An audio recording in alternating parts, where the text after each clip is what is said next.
The next step follows by laying your base tray in your panel inside your frame. Come around from the back side where I am, just angle it down and just lay it right in there. It's quite self-explanatory. It just can only fit one way, tray side up. It lays right in there. Then you want to come back, you want to make sure that all the sides are tight as you can get it. You want to make sure it just looks nice and flush. You're going to notice some pre-drilled holes, and we're going to take some 1-inch screws. They're most likely silver, they're 1 inch long. And we want to snug this base tray down to the frame. When you do that, make sure you just push your panels in nice and tight. I like to do one side and then immediately go to the other side so the whole frame is tight together.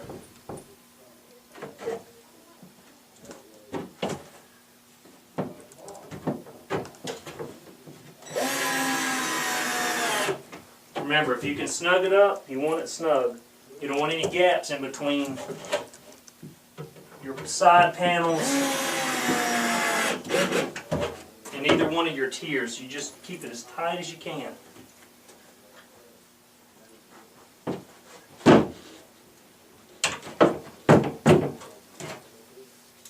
I'm just using my foot behind this side panel, pushing it a little snug.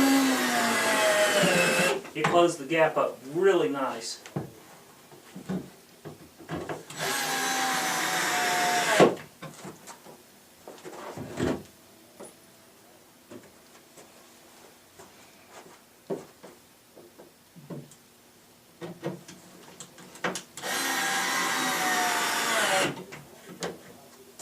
One more screw. What's great about it at this stage in the assembly is that now the side panel and the base, they've all connected to each other.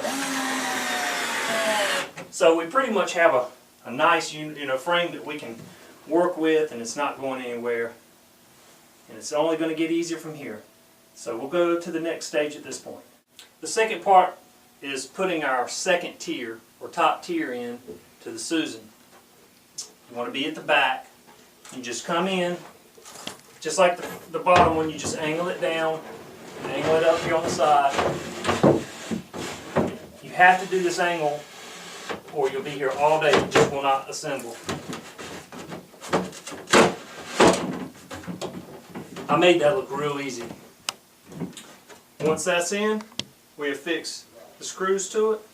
Then we'll be ready to slide in our back and start to button up the doors. Okay, here we go for the back. I pointed out earlier the miter on the left and right side. So you got your channels in the back, all the millwork has been completed.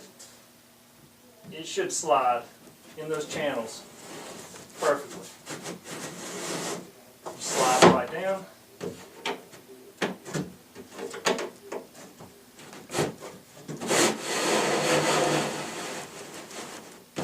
If it's a little tough, you can always get a hammer and bump it down. It's just right for me. Remember, we talked about keeping everything flush. Everything needs to stay flush. Once that's in place, just come back here to angle, set a couple screws.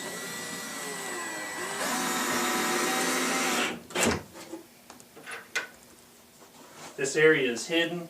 It'll never be seen by the naked eye, so you don't have to concern yourself with the screws being visible from the outside.